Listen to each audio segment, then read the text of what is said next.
Hello and welcome to this tutorial on the Boeing 737. My name is Micah. I am a real-world private pilot, but I've never sat in the cockpit of a real Boeing 737. Anything and everything I tell you in this tutorial should not be interpreted as instructional for real-world flying. Please refer to your country's regulations in that regard. One final note before we begin. If this tutorial helps you in any way, please consider supporting the channel by liking this video, subscribing, and going to mmflyclub.locals.com and becoming a member of the Fly Club for as little as $2 a month. Thank you in advance. You are awesome. The purpose of this tutorial is to explain the necessary steps to start your Boeing 737 aircraft in the simulator.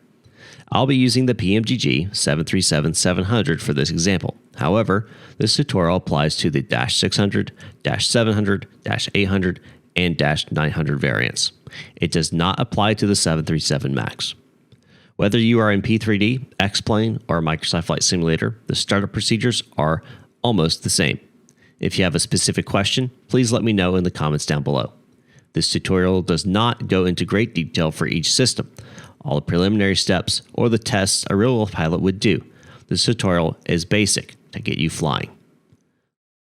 Let's jump into the cockpit. Step 1. Providing power and aligning the IRS. Go to the overhead panel. In this instance, we'll use the ground power unit to provide power to the aircraft. If one is not available, you may use the alternate power unit, which we'll start later. To navigate around your cockpit, you can use the arrow keys on your keyboard, or you can click and drag with your right mouse button to look around. In this case, I have some preset options for views, so I'm going to hit Alt-2 and it'll bring me up to my overhead panel. First, we're going to turn on the battery. This switch right here, this cover, you just click the cover, turns it on. Next, we're turn on ground power. GRD PWR is ground power, and it says ground power is available, so we're going to switch it to on. Next, we're going to switch the IRS to nav. To do that, we're going to use the arrow keys and go up to the upper overhead panel, and we're going to switch the left IRS to nav, the right IRS to nav, and this little switch to heading and status. This lets us know how long it's going to take to actually align. In this case, it's instant. That's how I have it set up. Next, we're going to activate the emergency exit lights right here in the center of your overhead panel. Clicking the cover will arm them. And we're going to make sure the seatbelt sign is on. At this point, power has been established, and the IRS is aligning, a system necessary for navigating in the Boeing 737. Step 2, setting up the FMC. So we're going to look at the FMC. If you're in the front-facing view, it's going to be down to your lower right, this guy right here. In this case, I'm just going to use a quick view so I can get a good look at it. You should see a message saying Enter IRS Position. The way I like to navigate this FMC is simply by referring to these different buttons as left and right. L1, L2, L3, and so forth. R1, R2, and R3, as so forth. This is your keypad, and this section right here is considered your scratch pad, this bottom line. Let's start by pushing the clear button, this lower right hand corner of the keypad, clear out that Enter IRS Position message. Next, we're going to navigate to the FMC using the L1 button. You may get a message that says nav data out of date. If you get that, that's okay. Just make sure whatever program you're using to program your flight plan has a matching nav data or AIRAC that you have here in the program. If you use a system like Navigraph to update your nav data, be sure to do that and use, again, the most up-to-date AIRAC in that case. In this instance, we're going to run with what we got here. Works perfectly fine. This is the default that comes with it. We're going to go ahead and clear that message as well. Next, we're going to hit the R6 button, the right 6 button, POS init. This takes us to the position initiating page. What we're going to do is we're going to hit the next page now to bring us to our GPS. And we're going to hit L4, which pulls our left GPS position. Then we're going to hit previous page. Then we're going to hit R4 to set it into the IRS position. Lo and behold, IRS is now aligned. Again, If you have it set to where it's real time, it can take up to 7 minutes to align.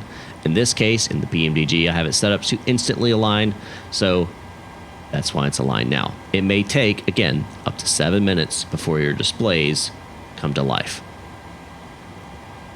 This aligns the IRS, or the Inertia Reference System, with the GPS and the FMC, allowing the aircraft to know exactly where it is in our three-dimensional space. Before we continue, I do want to explain the route we will be using today. We are located in Charlotte, North Carolina, in the United States. We'll be flying to Orlando, Florida, in the United States. Our route is in the description down below for reference. We will also be using a SID and STAR, as well as some Quebec Airways. So let's get to programming our route. Use the keypad to type KCLT. That's the ICAO code for Charlotte, North Carolina. We're going to click the L2 button to place it into the reference airport position. Next, you're going to put in your gate. This is optional, but I like to do it for reference. In this case, we are in Bravo 7. And we're going to push it into the L3 position. You can actually see the lat long now of the different positions. Next, you're going to click the R6 button, or route. You'll notice it automatically captured your reference airport of Charlotte, Kilo, Charlie, Lima, Tango in the scratch pad. So we're going to press the L1, put it into the origin, and then we're going to type in our destination ICAO code. In this case, it's Orlando, which is Kilo, Mike, Charlie, Oscar, and place it into destination. There are ways of easily loading in a flight plan that has been created by SimBrief, another flight plan creation software. But for the sake of understanding how to do it manually, we will do it manually here. Our flight number today is Delta 118. We're going to type in DAL 118 and put it into the R2, or flight plan position. Next, I'm going to hit the next page. This brings up the actual route page of the FMC, where we're going to put in all of our waypoints. Our first waypoint on the route, again listed in the description down below, is not the SID, it's NOOKS. NOOKS. And we're going to put it on the right hand side, or R1. This is direct. You can see it says via direct NOOKS. Again, the stars and SIDs we'll add later. We're just doing the route right now. Next, we'll type WURFL, or however you want to say it, Whiskey Uniform Romeo Foxtrot Lima, and click R2 to put it into the second waypoint. Our next portion of our route is along a Quebec airway. In this case, Quebec 83. This is considered a via, not a to. It has multiple waypoints built into the airport.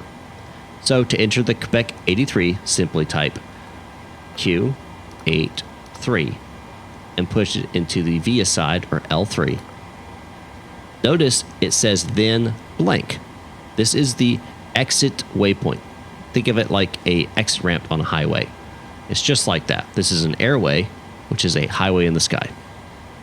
We're going to type ROYCO, or Romeo Oscar Yankee Charlie Oscar, and put it into the 2, or R3.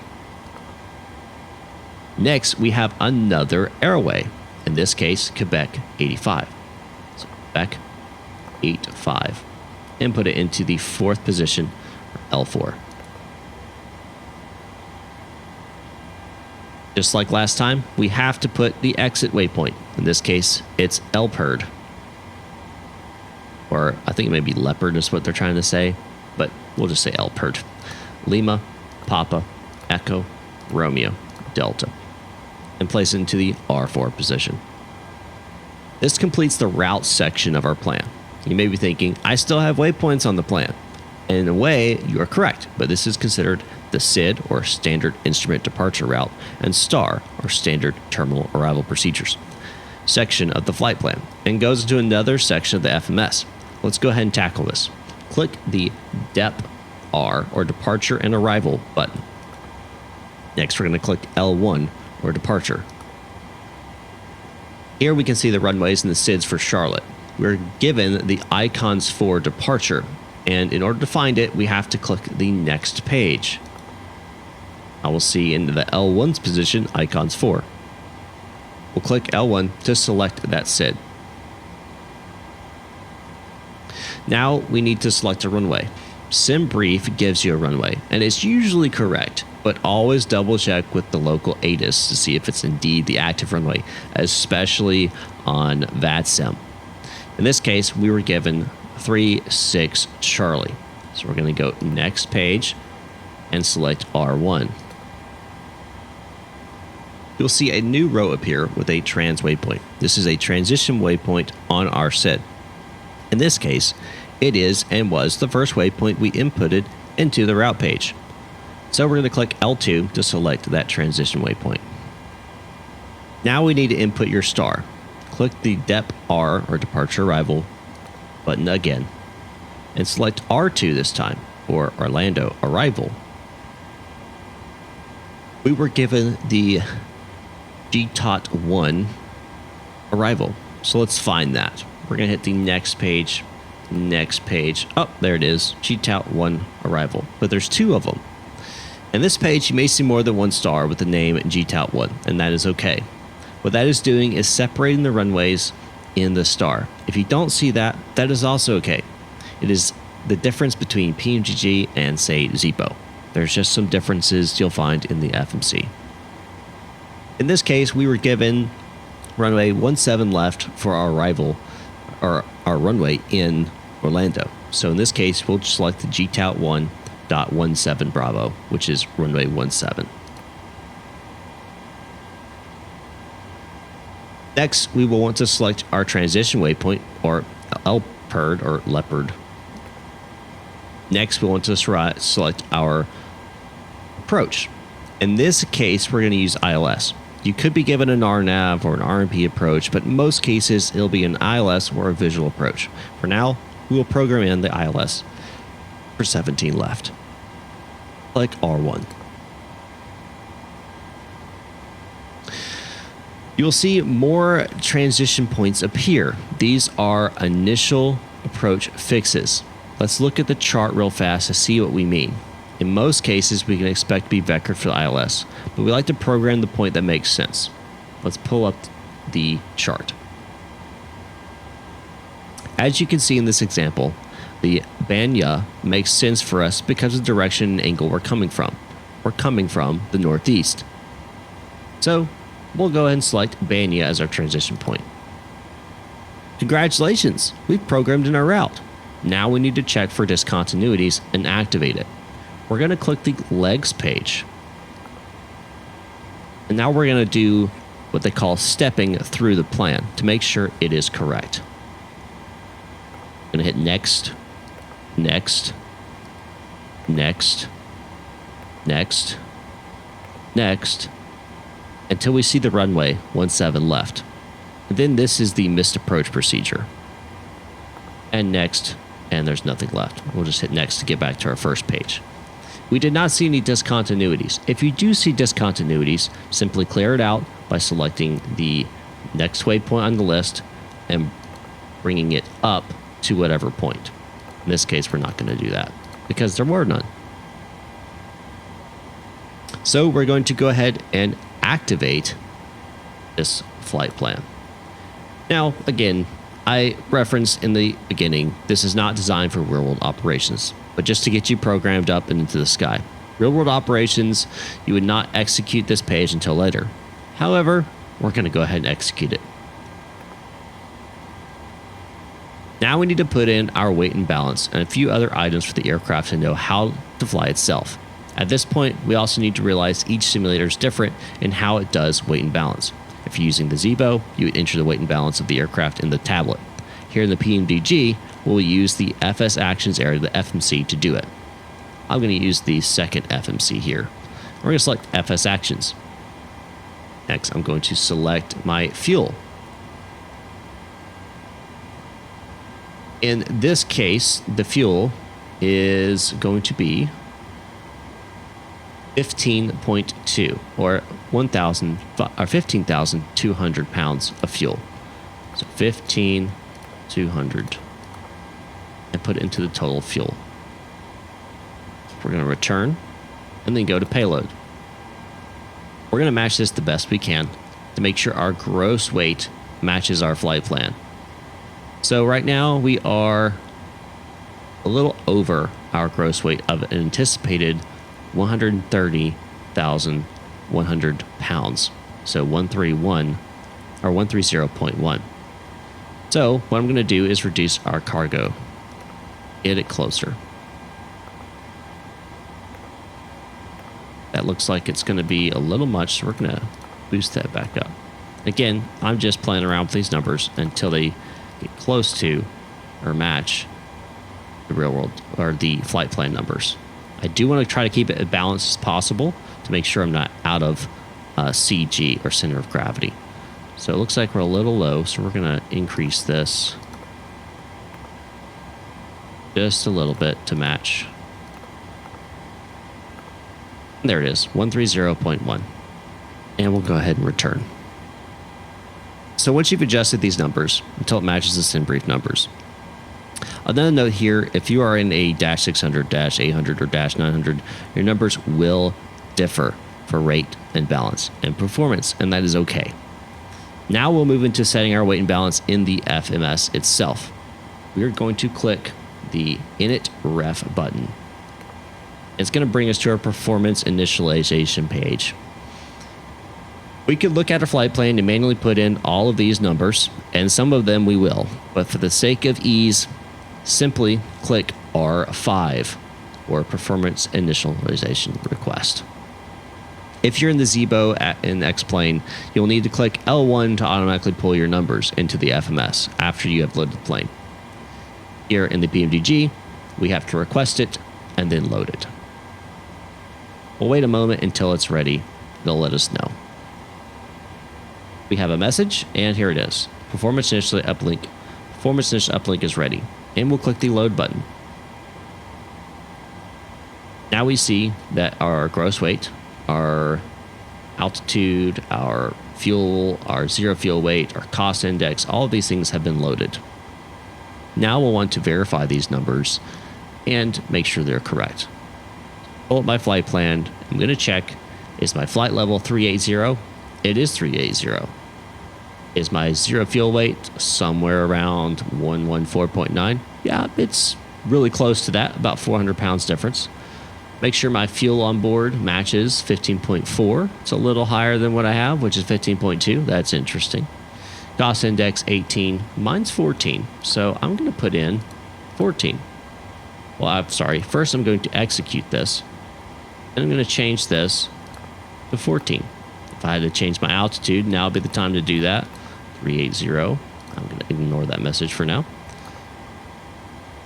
And I can put in the cruise winds or anything else I need to execute that. If you see an unable 280 knots at 4U or any other unable message appear, in most cases you can ignore these. Of course, check it out and make sure it's okay, but I can tell you right now, you can ignore this message right here. Go ahead and clear it out. Next, we're going to set up for our takeoff and climb performance. We're going to click the R6 or N1 limit button. Generally, you want to keep your N1 to around 90% for takeoff roll to help preserve the engines in real life. You don't want to force it all the way to 100%. And this, of course, depends on the length of the runway. In this case, we have plenty of room, so we will derate the engine. We're going to click L3 or 22K derate. Notice this is still not 90, but if we go to the fourth one, it's below 90. We don't want to go below 90, but we want to get as close as we can to 90. We could adjust our selected temperature to get us right there at 90. I'm not going to worry about that right now. Again, there's a lot more to performance. We're not going to worry about that today. We're just going to focus on just simplicity. Next, we'll set up our takeoff and flaps. We're going to select 5 degrees of flaps. We're going to pull in our CG by clicking L3. Clicking L3 again.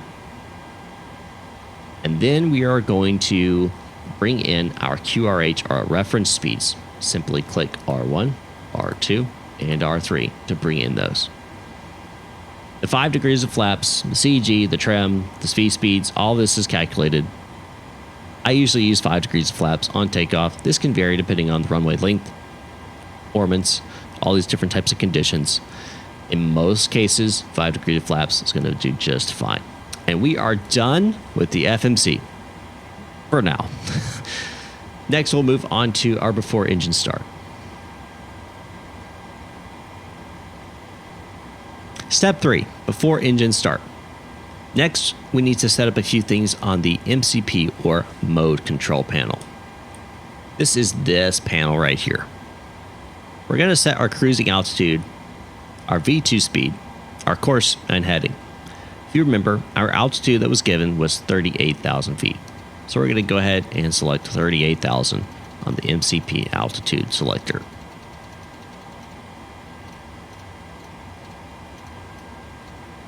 $38,000 is set.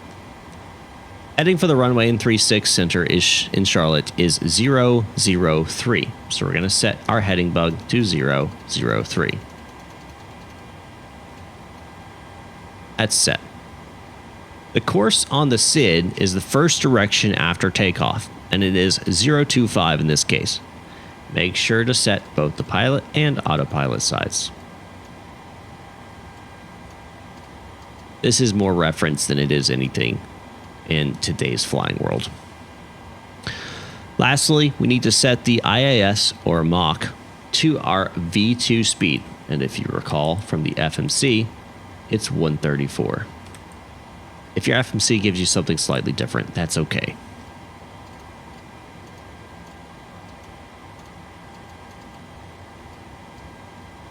And that's set. Next, we need to turn on our flight directors. Flight director on the pilot side and flight director on the co-pilot side. We'll need to set our barometric pressure for this airport. Now, in this case, we are in perfect weather conditions, and so our actual barometric pressure, which is selected with this knob right here, and you can see as I change it, it changes right here at the bottom of the tape, is still 29.92 because of the weather I have set in Microsoft Flight Simulator. If you're using real-world weather, be sure to check out your ATIS or the METAR for your airport to set your barometric pressure. If you can't find any of those, get the field elevation of your airport and set your barometric pressure by using the actual field elevation. Like if it was 800, I would change my barometric pressure until my altitude read 800. Okay, once you've got your barometric pressure set, let's finish some things in the overhead panel now. Go ahead and navigate to that. We're going to turn on our yaw dampener, and then we're going to move down to our fuel pumps. We're going to turn on fuel pumps where our fuel is located. In this case, we don't really have any in the center tank. We're looking for 500 pounds of fuel or more in order to turn on that fuel tank. In this case, we're going to turn on the left and right forward and aft fuel tanks. Then we're going to turn the AC knob to APU. This guy right here to APU. This is going to help us let us know when we're actually pulling voltage from our APU, which we're going to start here in just a moment. Then we're going to turn on our window heat, left and right hand sides. Then we're going to turn on our electric hydraulic pumps, A and B. If you have trim air, like in the 800, you'll go ahead and turn on your trim air. In this version of the 737, we don't. In the Zibo 737, you have it. So make sure you turn on that trim air. Adjust your temperature as necessary to make sure your people are calm and cool or warm, whatever the weather is. In this case, I'm going to leave it on auto, not going to touch it. We're going to go ahead and make sure our packs are in the auto position.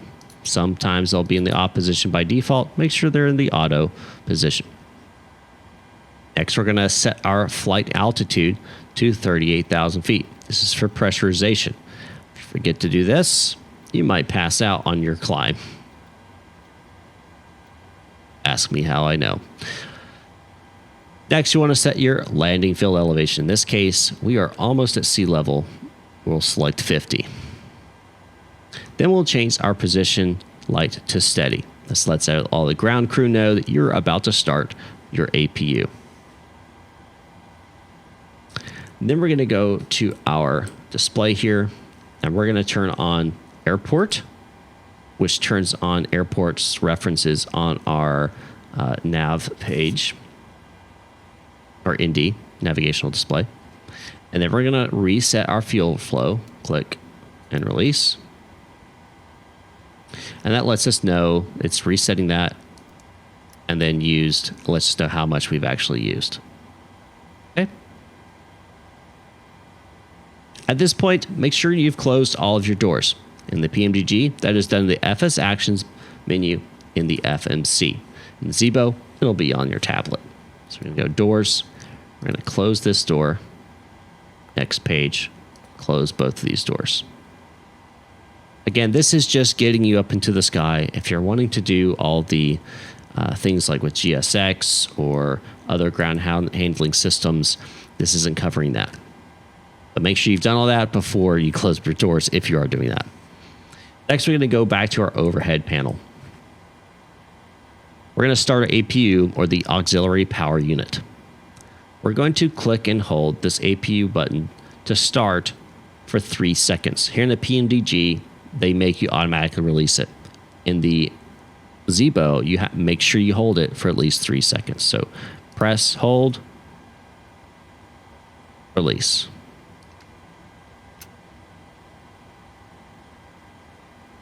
Wait until the APU is fully started, and under the electrical distribution panel, we will make sure that this little indicator announces that the APU gen is available.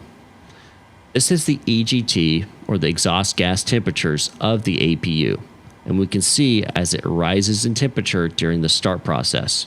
It will rise almost to about 800 degrees. Then it will drop back down to roughly about 400 to 500.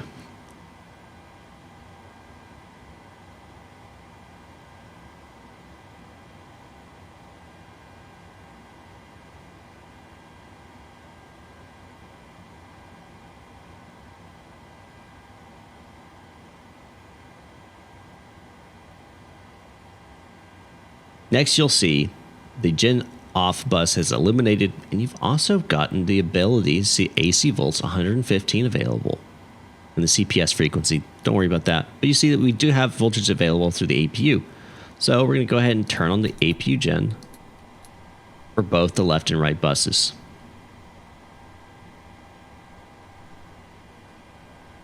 Next, we're going to turn on the APU bleed. Make sure we're getting our passengers the AC they need. We're going to go ahead and disconnect our ground power. It should already be off here, but I like to double check.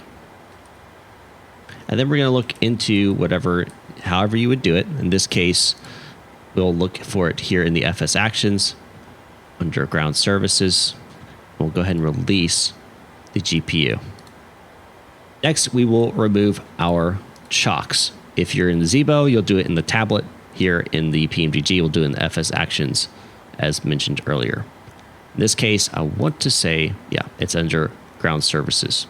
We're going to remove our chocks. Now, important thing to note is make sure you have your parking brake engaged. For some reason, the default position is off in the ZBO, or in the PMDG. So we'll go ahead and turn on our parking brake. Kind of important. Now I'm going to pop out real fast and make sure all my doors are closed, because I don't think they did close it up. That's good. All right, now we're going to start our engines. We always do this as we are being pushed back. Let's get the pushback started. We're going to call pushback here using GSX. If you're using X-Plane, you can use better pushback or the defaults, either in Microsoft Flight Simulator or X-Plane or P3D. Whatever you're using, pushback that way. In this case, I like to use GSX. It seems to be pretty good. Request for pushback and departure. Release parking brakes. All right, we're going to release our parking brake. Commencing push. All engines clear. Start at will. We're going to go overhead panel first before we start the engines. We're going to make sure our left and right packs are in the off position. This allows pressurization to get to the engines for start. Next, we're going to start the engine by selecting the second engine, number 2 engine, the right engine, to ground. Then we're going to monitor our N2. It's going to slowly rise. We're looking for 25 on N2 before we add fuel or bring it to idle.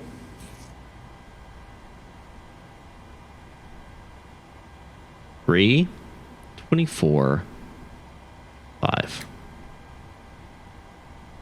And we'll see as N1 rises, EGT will rise, fuel flow will rise as the engine starts.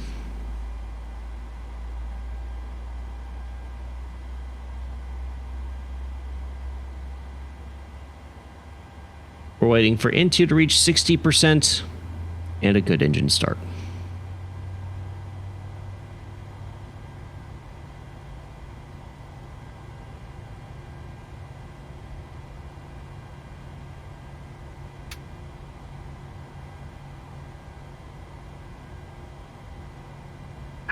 Set parking brakes. Go ahead and set the parking brake as they've requested. Waiting your confirmation for good engine start. Number 2 engine has started successfully now. 60%. Now we're going to go to engine number 1. Go to ground, and we're repeating the same steps as engine number 2. Waiting for 25 on N2, and then adding fuel to idle.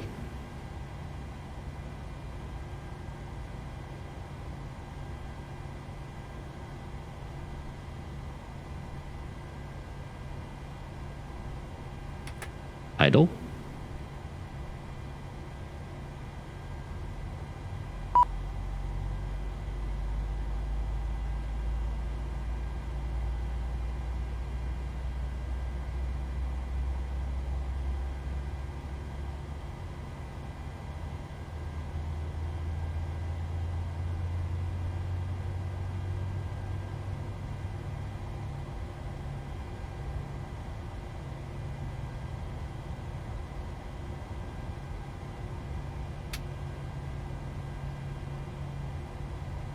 And we've got a good engine start on engine number 1. Next, we're going to go ahead into the overhead panel. We're going to do a few things here. First thing we're going to do is make sure our buses are set for electricity. Gen 1 on, Gen 2 on. Probe heats, they're going to go into the on position. Left and right packs go into the auto position. Give our passengers their AC back. Isolation valve into the auto position. AP bleed into the off position. Anti-collision lights to the on position. Taxi light keep off for now until we disconnect the crew. And we'll turn off our APU. Now I'm going to let these guys know that we've got a good engine start through GSX. Cockpit to ground. We have a good engine start. You can disconnect.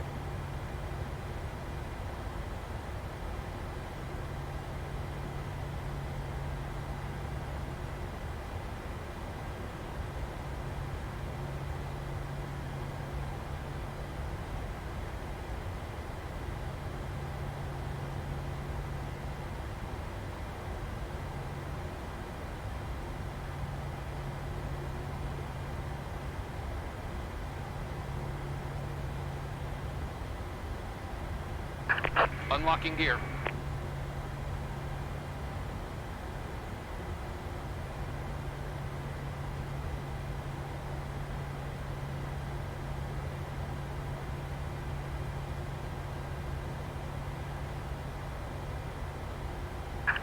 tow truck disconnected. Bypass bin removed.